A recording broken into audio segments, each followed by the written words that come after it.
Hi, my name is Keleigh Sims, and I've been attending Mount Gilead for 25 years. So I was born with a rare heart condition called scimitar syndrome, and when I was born, I was just diagnosed with my heart on the wrong side, and they sent me home from the hospital.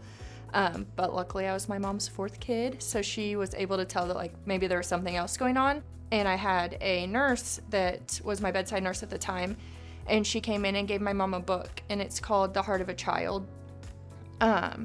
And in that book, there's a paragraph, a super small paragraph about scimitar syndrome.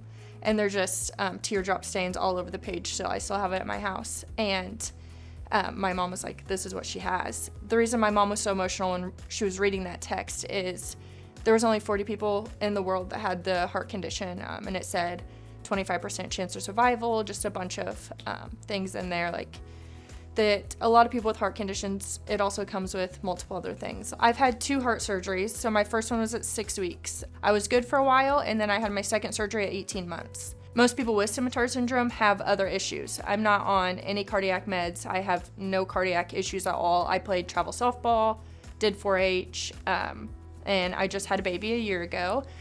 My mom had told me before my first surgery, just because my odds of survival were so low, my parents were obviously freaking out, knowing that their 6-week-old had 25% chance to live.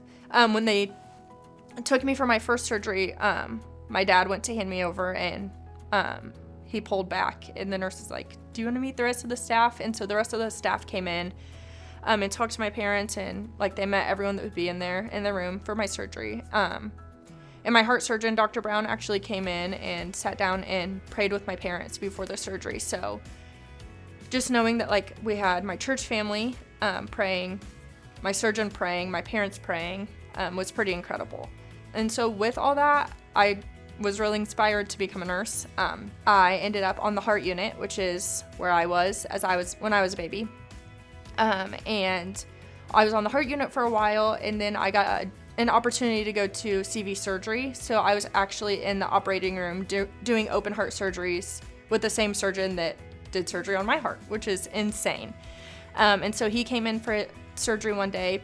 I just went over to him and I was like, hi, I'm Keleigh Hopwood, now Sims. And he was like, oh my gosh, and was so excited. And he was like, can we take a picture? I was the celebrity, and he's the one that saved my life. But it was just so cool to watch him operate on someone, knowing that his hands were once in my chest. It's just crazy, working with people that saved my life. My mom keeps everything, so I have a book still of just all the research she did and all the paperwork. For 24 hours during my surgery, there was a 24-hour prayer going on, a 24-hour people were fasting. It's just incredible to look back and see those names of people that I still go to church with and that I still know and that now hold my baby were praying for me around the clock to make sure that I pulled through the surgery. And so the power of prayer through all this has just been incredible.